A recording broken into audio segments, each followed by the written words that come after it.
കുഞ്ഞിന് നന്നായിട്ട് ഫുഡ് കൊടുക്കുന്നുണ്ടെങ്കിൽ കൂടിയും കുഞ്ഞുങ്ങൾ വളരെ ക്ഷീണിച്ച് വരുന്ന ഒരവസ്ഥ പലപ്പോഴും കാണപ്പെടാറുണ്ട്.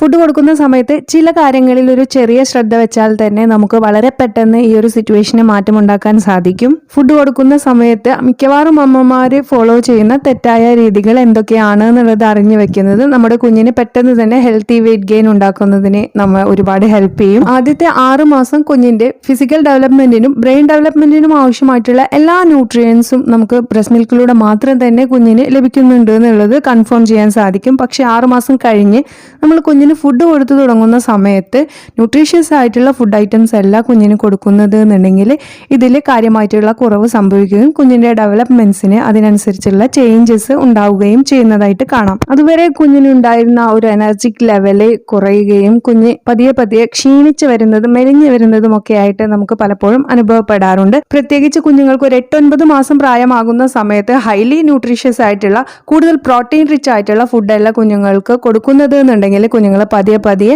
മെലിഞ്ഞു വരുന്നതായിട്ട് കണ്ടുവരും. 9 മാസമൊക്കെ ആകുന്നതോട് കൂടിയിട്ട് നമ്മൾ മിക്കവാറും പേര് കുഞ്ഞുങ്ങൾക്ക് വീട്ടിലുണ്ടാക്കുന്ന എല്ലാ ഫുഡ് ഐറ്റംസും തന്നെ കൊടുത്തു തുടങ്ങും. പ്രത്യേകിച്ച് പത്തിരി, ദോശ, ഇഡ്ഡലി, ചോറ് തുടങ്ങിയവയൊക്കെ കുഞ്ഞുങ്ങൾക്ക് കൊടുത്തു തുടങ്ങാറുണ്ട്. ഇതൊന്നും കുഞ്ഞുങ്ങൾക്ക് കൊടുക്കുന്നത് നല്ലതല്ല എന്നല്ല, പക്ഷെ കൊടുക്കുന്ന സമയത്ത് നമ്മൾ ശ്രദ്ധിച്ചില്ല എന്നുണ്ടെങ്കിൽ ഇത് തന്നെ കുഞ്ഞുങ്ങളുടെ മെലിച്ചിലിനും കുഞ്ഞുങ്ങൾക്ക് ക്ഷീണം ഉണ്ടാകുന്നതിനും കാരണമാകും. ഉയർന്ന അളവിൽ പ്രോട്ടീനും മറ്റു ന്യൂട്രിയൻസും കുഞ്ഞിന് ലഭ്യമാക്കേണ്ട ഒരു സമയമായതുകൊണ്ട് തന്നെ ഈ സമയത്ത് നമ്മൾ ഈ ഒരു രീതിയിലാണ് ഫുഡ് കൊടുക്കുന്നത് എന്നുണ്ടെങ്കിൽ കുഞ്ഞിന് കാര്യമായിട്ടുള്ള ന്യൂട്രിയൻസിന്റെ അഭാവം ഉണ്ടാകാൻ സാധ്യത വളരെയേറെയാണ്. അതായത് നമ്മളിപ്പോൾ കുഞ്ഞുങ്ങൾക്ക് രാവിലെ ബ്രേക്ക്ഫാസ്റ്റിന് പത്തിരി ഉണ്ടാക്കുന്ന സമയത്ത് പത്തിരിയും തേങ്ങാപ്പാലും മാത്രമായിട്ട് കുഞ്ഞുങ്ങൾക്ക് സ്ഥിരമായിട്ട് കൊടുത്തുകൊണ്ടിരിക്കുകയാണ് എന്നുണ്ടെങ്കിൽ കുഞ്ഞിന് ആവശ്യമായിട്ടുള്ള എനർജി മാത്രമാണ് അതിൽ നിന്ന് ലഭിക്കുന്നുള്ളൂ. അതുപോലെ തന്നെ മിക്കവാറും പേര് ഇഡ്ഡലിയും ചട്നിയും കുഞ്ഞുങ്ങൾക്ക് കൊടുക്കാറുണ്ട്. ഇഡ്ഡലി മാത്രമായിട്ട് അല്പം വെള്ളത്തിൽ കുതിർത്തി കുഞ്ഞുങ്ങൾക്ക് കൊടുക്കാറുണ്ട്. ഇനി പുട്ടുണ്ടാക്കുന്ന സമയത്താണ് എന്നുണ്ടെങ്കിൽ പുട്ടിലൊരൽപ്പം പഞ്ചസാര വിതറിയിട്ട് കുഞ്ഞുങ്ങൾക്ക് കൊടുക്കാറുണ്ട്. ഇത് 1 വയസ്സിന് താഴെയുള്ള കുഞ്ഞുങ്ങൾക്കാണെങ്കിൽ പഞ്ചസാര തീരെ ഉപയോഗിക്കാൻ പാടില്ല. ഇനി 1 വയസ്സിന് ശേഷമുള്ള കുഞ്ഞുങ്ങൾക്കായാലും നിങ്ങൾ ഈ ഒരു മെത്തേഡിൽ ഫുഡ് കൊടുത്തു കഴിഞ്ഞാൽ കുഞ്ഞുങ്ങൾക്ക് കാര്യമായ രീതിയിലുള്ള വെയിറ്റ് ഗെയിൻ, ഹെൽത്തി ഡെവലപ്മെന്റോ ഉണ്ടായിക്കൊള്ളണമെന്നില്ല. അപ്പോൾ ഈ ന്യൂട്രീഷണൽ റിക്വയർമെന്റ്സ് കുഞ്ഞിന് ഉറപ്പുവരുത്താൻ വേണ്ടിയിട്ടുള്ള വളരെ നല്ല ചോയ്സ് ആണ് കുഞ്ഞിന് കുറുക്ക് കൊടുക്കുക എന്നുള്ളത്. അപ്പോൾ കുഞ്ഞുങ്ങൾ എത്രത്തോളം കുറുക്ക് കഴിക്കാൻ താല്പര്യം കാണിക്കുന്നുണ്ടോ അത്രയും പ്രായം വരെ നിങ്ങൾക്ക് കുഞ്ഞുങ്ങൾക്ക് കുറുക്ക് കൊടുക്കാവുന്നതാണ്. പ്രത്യേകിച്ച് 8-9 മാസമൊക്കെ ആയി കഴിഞ്ഞാൽ തീർച്ചയായിട്ടും നിങ്ങൾ നവധാന്യ കുറുക്ക് കുഞ്ഞുങ്ങൾക്ക് ഒരു നേരമെങ്കിലും ഡെയിലി കൊടുക്കാനായിട്ട് ശ്രദ്ധിക്കണം. ഹൈലി ന്യൂട്രീഷ്യസ് ആയിട്ടുള്ള പ്രോട്ടീൻ റിച്ച് ആയിട്ടുള്ള നവധാന്യ കുറുക്ക് കുഞ്ഞുങ്ങൾക്ക് ഒരു നേരം കൊടുക്കുകയാണ് എന്നുണ്ടെങ്കിൽ തന്നെ കുഞ്ഞിന്റെ ന്യൂട്രീഷണൽ റിക്വയർമെന്റ്സ് നമുക്ക് ഒരുവിധം കവർ ചെയ്ത് പോകാനായിട്ട് സാധിക്കും. അപ്പോൾ അതെങ്ങനെയാണ് പ്രിപ്പയർ ചെയ്യേണ്ടത് എന്നുള്ള വീഡിയോ ഉടൻ തന്നെ അപ്ലോഡ് ചെയ്യുന്നതാണ് കേട്ടോ. അപ്പോൾ നമ്മൾ വീട്ടിൽ ബ്രേക്ക്ഫാസ്റ്റിനായിട്ട് ഉണ്ടാക്കുന്ന ആഹാരങ്ങൾ, അതായത് പത്തിരി, ദോശ, ഇഡ്ഡലി പോലുള്ളവ കുഞ്ഞുങ്ങൾക്ക് ബ്രേക്ക്ഫാസ്റ്റ് ഓപ്ഷനായിട്ട് കൊടുക്കാതെ ഇടനേരങ്ങളിലൊക്കെ സ്നാക്സ് പോലെ മറ്റും നിങ്ങൾക്ക് കൊടുക്കാവുന്നതാണ്. ഒപ്പം തന്നെ അതിൻ്റെ കൂടെ വെജിറ്റബിൾസോ അതല്ലാന്നുണ്ടെങ്കിൽ കടല, പയറ് പോലുള്ളവയൊക്കെ ചേർത്ത് മിക്സ് ചെയ്തിട്ട് വേണം കുഞ്ഞുങ്ങൾക്ക് കൊടുക്കാനായിട്ട്. അതല്ലാതെ എളുപ്പത്തിന് വേണ്ടിയോ കുഞ്ഞ് പെട്ടെന്ന് കഴിക്കാൻ വേണ്ടിയോ പഞ്ചസാരയോ അല്ലെങ്കിൽ തേങ്ങാപ്പാലോ മാത്രം ചേർത്ത് മിക്സ് ചെയ്തിട്ട് കുഞ്ഞുങ്ങൾക്ക് കൊടുക്കുന്ന രീതി തീർച്ചയായിട്ടും പൂർണ്ണമായിട്ടും ഒഴിവാക്കേണ്ടതാണ്. തേങ്ങാപ്പാല് പൂർണ്ണമായിട്ടും ഒഴിവാക്കണം എന്നല്ല പറയുന്നത്. കുഞ്ഞുങ്ങൾക്ക് കുറുക്കുണ്ടാക്കുന്ന സമയത്തോ മറ്റോ ആയിട്ട് കുഞ്ഞിൻ്റെ ഫുഡിൽ ഒരല്പം അത് ചേർക്കുന്നത് ടേസ്റ്റ് കൂടുന്നതിനും കുഞ്ഞിന് തേങ്ങാപ്പാലിൻ്റെതായിട്ടുള്ള ഒരുപാട് ഗുണങ്ങൾ ലഭിക്കുന്നതിനും നല്ലതാണ്. പക്ഷേ തേങ്ങാപ്പാൽ മാത്രമായിട്ട് കൊടുക്കുമ്പോൾ കുഞ്ഞിന് ഹൈലി ന്യൂട്രിയൻസ് ആവശ്യമുള്ള സമയത്ത് അതെല്ലാം മീറ്റ് ചെയ്യാൻ ഈ തേങ്ങാപ്പാൽ മാത്രമായിട്ട് കൊടുത്താൽ സാധിക്കില്ല.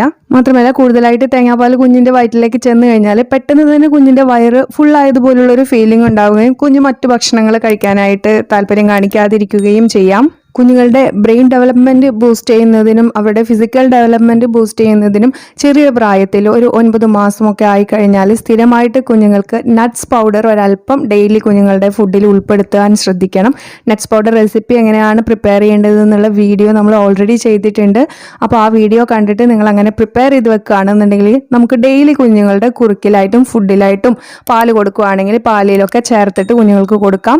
അത് ഒരുപാട് ബെനിഫിഷ്യൽ ആണ്. കുട്ടികൾക്ക് വെയിറ്റ് ഗെയിൻ ഉണ്ടാകുന്ന ഉണ്ടാകുന്നതിന് മാത്രമല്ല അവരുടെ ബ്രെയിൻ ഡെവലപ്മെൻറ്റ് വളരെ റാപ്പിഡായിട്ട് നടക്കുന്ന ഒരു സമയമാണ് ഈ സമയത്ത്. അതിനെ വളരെ ബൂസ്റ്റ് ചെയ്യുന്നതിനും സപ്പോർട്ട് ചെയ്യുന്നതിനും ഹെൽപ്ഫുൾ ആണ്. മറ്റൊരു കാര്യം നിങ്ങൾ ശ്രദ്ധിക്കേണ്ടത് 8-9 മാസമൊക്കെ ആയിക്കഴിഞ്ഞാൽ കുഞ്ഞുങ്ങൾ നിലത്തിരുന്ന് കളിക്കുന്ന ആ ഒരു പ്രായത്തിലെ കുഞ്ഞുങ്ങൾ സ്ഥിരമായിട്ട് എന്ത് കിട്ടിയാലും വായിലിടുന്ന ഒരു സമയമാണ്. ഇങ്ങനെയുള്ള കുഞ്ഞുങ്ങളിൽ വിരശല്യം ഉണ്ടാകാനുള്ള ചാൻസും വളരെ കൂടുതലാണ്. ഒരു വയസ്സിന് താഴെയാണെന്നുണ്ടെങ്കിൽ നമ്മൾ കാര്യമായിട്ട് വിരമരുന്നൊന്നും കൊടുക്കില്ല. പക്ഷേ ഈ പ്രായത്തിലെ കുഞ്ഞുങ്ങൾക്ക് നിങ്ങൾ ഒരു നേരമെങ്കിലും ആഴ്ചയിൽ 1-2 ദിവസമെങ്കിലും ഒരല്പം പച്ചപ്പപ്പായ വേവിച്ചിട്ട് കുഞ്ഞിൻ്റെ ഫുഡിൽ ചേർത്ത് കൊടുക്കുകയാണെന്നുണ്ടെങ്കിൽ വിരശല്യം നമുക്ക് ഒഴിവാക്കാം. ഒപ്പം തന്നെ കുഞ്ഞുങ്ങൾക്ക് ക്ഷീണം, വലിച്ചിൽ പോലുള്ള പ്രശ്നങ്ങളൊക്കെ ഉണ്ട് എന്നുണ്ടെങ്കിൽ കുഞ്ഞുങ്ങൾക്ക് വൈറ്റമിൻസിൻ്റെയോ അയേണിൻ്റെയോ മറ്റോ കുറവുണ്ടോ എന്നുള്ളത് കൂടി ചെക്ക് ചെയ്തിട്ട് ആവശ്യമെങ്കിൽ അതിനാവശ്യമായിട്ടുള്ള മെഡിസിൻസ് ഡോക്ടർ കൊണ്ട് പ്രിസ്ക്രൈബ് ചെയ്ത് കുഞ്ഞിന് കൊടുത്തു തുടങ്ങേണ്ടതാണ്. ഇതെല്ലാം ഓക്കെ ആണെന്നുണ്ടെങ്കിൽ കുഞ്ഞിന് വെയിറ്റ് ഗെയിൻ ആവശ്യമായിട്ടുള്ള ഫുഡ് കൂടി ഉൾപ്പെടുത്തി കൊടുക്കുകയാണെന്നുണ്ടെങ്കിൽ തീർച്ചയായിട്ടും കുഞ്ഞുങ്ങളിൽ ഹെൽത്തി വെയിറ്റ് ഗെയിൻ പെട്ടെന്ന് തന്നെ ഉണ്ടാക്കിയെടുക്കാനായിട്ട് നമുക്ക് സാധിക്കും. വിരശല്യം ഇല്ലാതാക്കാൻ വേണ്ടിയിട്ട് കുഞ്ഞുങ്ങൾക്ക് വളരെ എഫക്റ്റീവ് ആയിട്ടുള്ള ചില റെമഡീസിൻ്റെ വീഡിയോസ് നമ്മൾ ഓൾറെഡി ചെയ്തിട്ടുണ്ട്. തീർച്ചയായിട്ടും നിങ്ങൾ അത് കണ്ടുവയ്ക്കുക. അപ്പോൾ നിങ്ങൾക്ക് എന്തെങ്കിലും ഡൗട്ട്സുകളോ മറ്റോ ഉണ്ടെന്നുണ്ടെങ്കിൽ വീഡിയോക്ക് താഴെ കമൻറ്റ് ചെയ്യാം. അതല്ല പേഴ്സണലായിട്ട് ചോദിക്കണം എന്നുണ്ടെങ്കിൽ ഇൻസ്റ്റഗ്രാമിലോ FBയിലോ നിച്ചൂസ് നെസ്റ്റ് ഫോളോ ചെയ്തിട്ട് ഞാനുമായിട്ട് ഷെയർ ചെയ്യാവുന്നതാണ്. തുടർന്നുള്ള അപ്ഡേറ്റ്സുകൾക്കായിട്ട് ചാനൽ സബ്സ്ക്രൈബ് ചെയ്യാനും ഒപ്പം തന്നെ ബെല്ലൈക്കൺ ക്ലിക്ക് ചെയ്ത് ഓൾ എന്നുള്ള ഓപ്ഷൻ തന്നെ സെറ്റ് ചെയ്ത് വെക്കാനും ശ്രദ്ധിക്കുക. മറ്റൊരു യൂസ്ഫുൾ വീഡിയോയുമായി നമുക്ക് വീണ്ടും കാണാം. Till then take care. അസ്സലാമു അലൈക്കും വറഹ്മത്തുള്ളാഹി വബറകാതുഹു.